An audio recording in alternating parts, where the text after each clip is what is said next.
मंडळी, छोटा पुढारी म्हणून महाराष्ट्रामध्ये ओळख असलेला आणि मागच्या बिग बॉस मराठी सीझन मध्ये निवड झालेला घनश्याम दरवडे सध्या वेगळ्या कारणाने चर्चेत आहे। वारंवार होत असलेल्या निंदेला कंटाळून त्याने माध्यमांसमोर जर हे थांबले नाही तर येत्या 10 दिवसांमध्ये आत्महत्या करणार आहे असं वक्तव्य त्याने केलं आहे। काही दिवसांपूर्वी सोशल मीडियावरती त्याच्या मृत्यूची खोटी बातमी पसरवण्यात आली होती असा आरोप घनश्यामने केला आहे। सतत होत असलेल्या ट्रोलिंगला कंटाळून आणि शरीरावर केल्या जाणाऱ्या टीकेला कंटाळून त्याने हा आरोप केला आहे। त्याने याबाबत श्रीगोंदा पोलीस स्टेशनमध्ये तक्रार देखील दाखल केली आहे।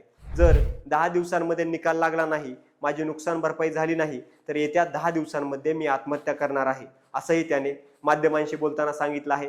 असो, तुम्हाला या प्रकरणाबद्दल काय वाटतं कमेंट करून नक्की कळवा आणि अशाच व्हिडिओसाठी महाराष्ट्र कट्टाच्या YouTube आणि Instagram चॅनलला फॉलो करायला विसरू नका। धन्यवाद।